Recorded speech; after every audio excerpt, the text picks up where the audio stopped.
အားလုံးပဲမင်္ဂလာပါဒီနေ့ကတော့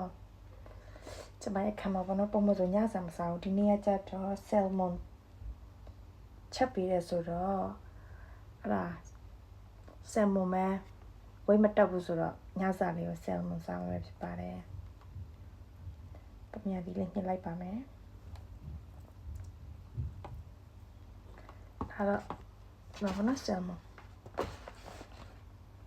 တမယာဒီညှစ်ပြီးတော့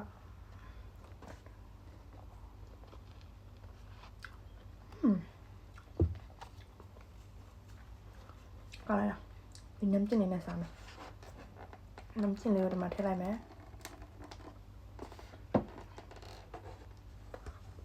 ပြီးရင်နော်ဒီနမ်းကျင်လေးနဲ့ဆိုတော့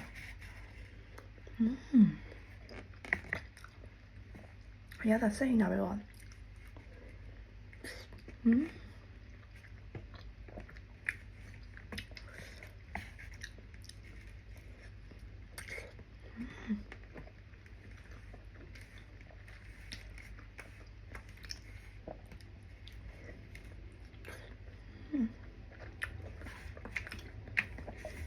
这种烧烤呀，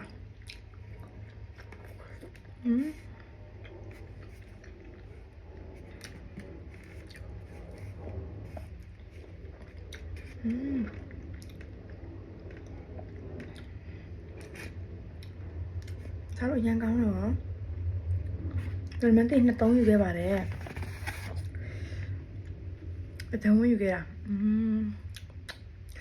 ကောင်းလိုက်တာအဲ့ဒါပဲကျမရဲ့တင်နာလေးပဲဖြစ်ပါတယ်အဆုံးထိကြည့်ပြီးလို့ကျေးဇူးတင်ပါတယ်ဘိုင်ဘိုင်